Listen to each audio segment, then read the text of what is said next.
Roosevelt room where you were with the president a couple of weeks ago, but we thank you for being here nonetheless. It's a lot more comfy, though. Yes, it is.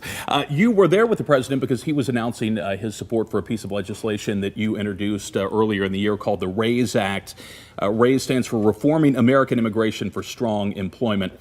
It's an immigration bill, but unlike most immigration legislation, this focuses on the type of immigrants coming into the country rather than the number of immigrants coming into the country. Why did you want to focus on that? We want immigration reform to be pro-worker and pro-growth. For too long, Congress has tried to do everything under the sun on immigration. They failed 3 times in the last 11 years, 2006, 7, and 13. So we think it's time to take common sense, incremental steps. And the place to start is the green cards that we give out every year. That's the most precious thing we can do for a foreigner, put them on the road to citizenship in this country. We give out a little more than 1 million green cards a year. So that's like adding the population of Arkansas every 3 years. But only 1 in 15 of those green cards are given out to someone because of their ability to come to this country, hold a job that pays a high wage, help create jobs for other people. At the same time, we've had a large number of unskilled and low-skilled workers come to this country over the last few decades at the very time when blue-collar workers have seen their wages stagnate. So our legislation, on the one hand, is going to stop some of the downward pressure on wages for people who work with their hands and work on their feet, but also bring in the kind of immigrants who are not just going to take jobs that pay a high wage and support their own families, but also create jobs for other Americans too. So we view it as a win for both American workers and the American economy, but also the kind of incremental, measured, common sense approach that hopefully can pass the Congress. It's about more, though, than just limiting green cards. You're kind of fundamentally changing the way that legal immigration happens in this country. So today there's a lot of arbitrary caps and different set-asides and quotas for this industry or that industry or so forth. We would just do away with all of that, and we'd say, let's look at the evidence that suggests what is going to make an immigrant a success story, to help them find a job that pays a good wage and not go on welfare, support their family, pay taxes, and so forth.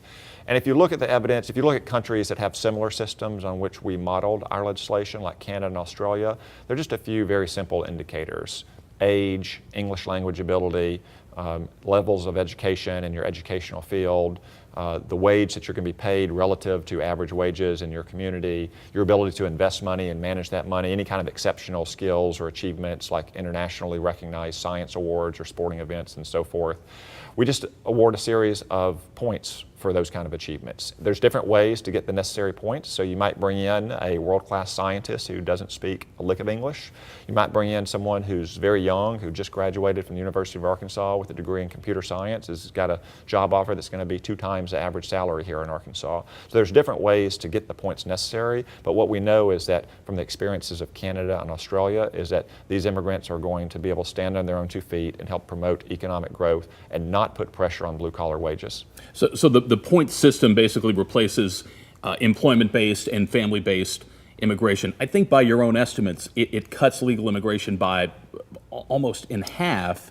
That's a significant amount of potentially productive workers, though, who aren't being allowed into the country, correct? So there's still going to be a family program. So today, the family program extends to all members of one's family, not just spouses and minor children, but adult children and their spouses and their children, parents and siblings and so forth.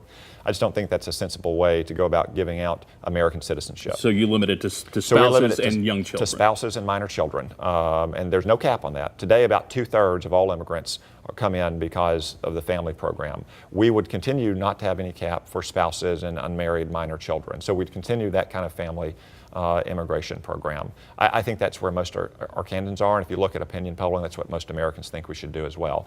We'd still have 140,000 green cards given out for employment-based purposes, but the proportion of those green cards going to highly skilled, well-educated workers are going to be much higher than it is today when it's only 1 in 15. Considering the fact, though, that the workforce is getting older, that unemployment is low, that there are jobs out there, doesn't this at least run the risk of negatively impacting the economy if you're keeping these workers out, even if it does present more opportunities for American workers? So one important distinction to draw is between our legislation, which focuses only on green cards, and other kinds of temporary guest worker programs. So here in Arkansas, for instance, we have temporary guest workers that work in the agricultural industry. Some might work in resorts and tourism and so forth. We don't tackle that. Those is a different kind of program that doesn't lead to citizenship. Some of those programs need to be reformed. There are some abuses in them, but we wanted to focus solely on green cards. And since our green card system today is not focused primarily on employment-based purposes, then it's not really doing much, in my opinion, to promote economic growth, while at the same time it is putting a lot of pressure on blue-collar families who haven't seen a wage increase, in essence, in 40 years. There is a school of thought out there that if you limit legal immigration, you run the risk of increasing illegal immigration. Are you concerned about that? Well, I am, and security and enforcement is a big part of the immigration question. However, the president has most of the authority in existing law that he needs to try to get that under control, and we've seen a dramatic decline in illegal border crossings. At the same time, Congress has tried and failed to pass big sweeping comprehensive reform for 11 years now at least. I just don't think that's the right approach anymore. We need to quit trying to push that same rock up the same hill, focus on areas where we can get some agreement, and maybe build some confidence in the American people to tackle those bigger and longer term questions as well. So Jim Acosta from CNN took a bit of a beating at the White House the other day when he asked him about the Emma Lazarus quote at the Statue of Liberty, "Give me your tired, your poor, your huddled masses yearning to breathe free." Let's stipulate that that is not the law and that the law can be changed. But it does seem that for many years that quote has kind of embodied the spirit of immigration in America. Does your legislation in any way run contrary to that spirit, at least? No, our legislation is still going to be very pro-immigrant, but it's going to focus on getting the kind of immigrants who can succeed in our country. And the history of American immigration is not really a story of a single unbroken wave of immigration from the Mayflower to today. It's a series of surges and pauses. In the 19th century, for instance, you had a surge of Irish immigrants. In the turn of the century, you had a surge of Eastern and Southern European immigrants. In the last 50 years, we've had a surge of Asian and Latin American immigrants. They've all contributed a lot to our society. But immigration should be based on the social and economic and political conditions at the time. At a time when we were a relatively empty continent with lots of space to fill up, or when we were a new industrializing power, it made sense to bring in a lot of unskilled or low-skilled workers. But at a time when blue-collar workers have been really taking it on the chin for many decades, I don't think it makes nearly as much sense to try to bring in workers who are going to compete with Americans who've been struggling. Also, while we've got a lot of Americans who are still not in the workforce, we should be focused on getting those people the kind of training and the education they need to get back in the workforce and provide for themselves. What about Arkansas specifically? If the RAISE Act were to become law, how would it affect the economy here? I think it would help Arkansans. I think you'd see in Arkansas what you see around the country. You'd see attract more highly skilled workers, well-educated workers. So for instance, it's a lot easier to pay someone 1.5, 2 times the average wage in Little Rock or Jonesboro or Conway than it is to do that in San Francisco or New York. You get a lot of international students coming to Arkansas universities. They would probably have an easier time to stay here, not just on a visa, which expires and they have to renew, but rather on a permanent green card. And if they came here to begin with, there's a good chance they're going to want to stay in Arkansas and continue to work here and hopefully create jobs here. So I think it'd be a good thing for our economy in Arkansas, also a good thing for the blue-collar workers here in Arkansas. The president ran a successful campaign based largely on opposition to illegal immigration. What do you think it is about this legislation dealing with legal immigration that appeals to him? More broadly, our immigration system, whether you focus on stopping illegal immigration or the kinds of legal immigration that we want, is about protecting American interest and serving American workers. Look, I feel for my fellow man all around the world, but I'm elected to serve my fellow citizens here in Arkansas. We're elected to keep in mind the best interest of Americans. And right now, I just don't think our legal immigration system is serving the best interest of Arkansans or our country as a whole. So even though he was focused primarily on illegal immigration, he did talk about this kind of reform during the campaign. And because it's something I focused on in my 4 years in the Congress, I approached him very early. He asked me to take the baton and run with it. We presented a bill in February. He asked us to expand it. We're happy to do so. It's a complicated topic. That's why it's taken another 6 months to get to where we are. But I'm looking forward to working with him and working with my Democratic counterparts with whom I've already begun to sit down and have discussions to try to pass this bill before the end of next year. I have seen some people from all different points of view who have called this a good start, which in this day and age is not a bad place to be. But can this legislation, as it's written now, get to the president's desk? And if not, what are kind of the fundamental principles that you are going to need to see in a bill like this to support? So I hope it can get to the president's desk as it's written. I'm, of course, open for negotiations. It's a big diverse, complicated country. There may be issues that David Perdue and I saw in Georgia and Arkansas that we didn't recognize played out differently in other parts of the country. More likely what we'll see to pass this legislation, we'll have to make some compromises with Democrats and their priorities, but again, we're willing to sit down and do that. If you listen, though, to senior Democrats, people like Chuck Schumer and Dick Durbin, the top two Democrats in the Senate, they have real concerns about the impact of immigration on working class wages. In fact, if you go back and read Barack Obama's book from 2006, he talks about the impact of mass immigration on working class wages.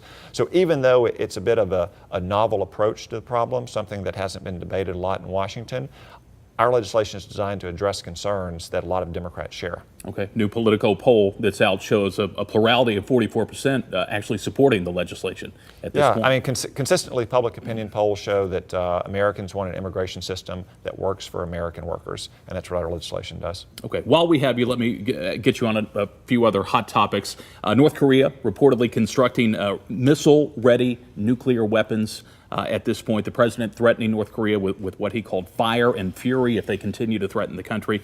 How concerned are you that this could lead to a war? Well, all Arkansans should be concerned. North Korea now for over 20 years has been moving towards this point rapidly, and kicking the can down the road has not worked, and we're about to run out of road.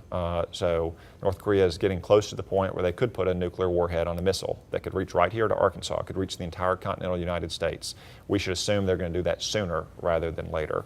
The kind of diplomacy where we grant upfront concessions to North Korea clearly didn't work in the Clinton and the Bush administration.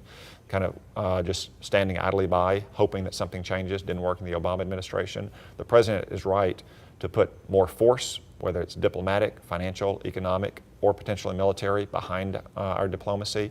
We had a big success at the United Nations week before last when we passed 15-0 through the Security Council, new sanctions on North Korea.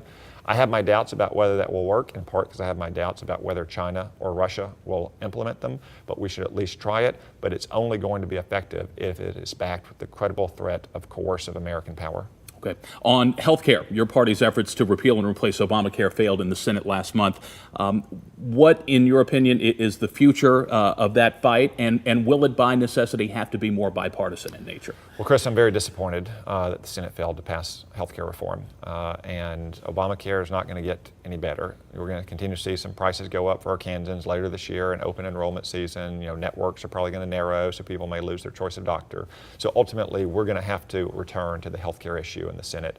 That's probably going to be sooner rather than later. I'm perfectly happy to work with the Democrats on this. I think we're going to have some hearings when we get back in September to see if we can craft some narrowly tailored, targeted solutions to some of these problems. I'm willing to listen to anything that anyone has to say because it's a real source of anxiety and a lot of out-of-pocket expenses for Arkansans. What I'm not willing to do is just have a blanket bailout for insurance companies without any reform to our health care system for Arkansas families. Do you think that could get done this year? And I know you're on your break now. Have you been hearing from Arkansans about this particular topic? Yeah. I mean, I hear from Arkansans all the time about health care, in part because it's such a big expense in their monthly budget, and also it's a real source of anxiety. You know, if you have a sick child or a sick parent, you're very worried about how you're going to get your health care and how you're going to pay for it. That's why I say that even though the Senate didn't pass this legislation last month, we can't just leave the health care issue for good. We may not, debate it when we're back immediately in September, but sooner rather than later, and probably sooner, we're going to have to return to health care and hopefully fix our broken health care system. The Russia investigation continues to be a big story. We learned this week that the FBI had raided the home of Paul Manafort, who was the president's campaign manager for a time. Your reaction to that, and are you confident that Robert Mueller, the special counsel, can run a fair and independent investigation into this? Well, I think the best thing for everyone to do, the special counsel and for the president and his associates, the Intelligence Committee on which I sit is conducting its own review, is to follow the facts where they lead us, get those facts out as quickly as possible and reach whatever conclusion those facts take us to. I encourage all witnesses that might have any evidence, might have any knowledge to come forward and cooperate with the Intelligence Committee, cooperate with the special counsel and the FBI, because I think that's in everyone's best interest. Okay, and then tax reform is the other big challenge for the Congress over the rest of this year. What are the fundamental principles that you would want to see in a piece of legislation, and how optimistic are you that that can also get done this year? Yeah, I want to see simpler and lower taxes for Arkansas families and businesses. It's a big issue, obviously. The tax code is very complicated. I think it's about 10 times the size of the Bible, not nearly as much good news in it. But I would simply say at a high level that more is better than less, but something is better than nothing. We can't let the perfect be the enemy of the good. It's been 31 years since we've rewritten the tax code. It'd be great if we could do that. If we can't, though, we at least need to deliver real tax relief to working families and businesses. Okay. Senator Tom Cotton, always good to see you. Thanks so much Chris. for being here. We'll be Good to watching be the here. RAISE Act Yeah. as well. Thanks.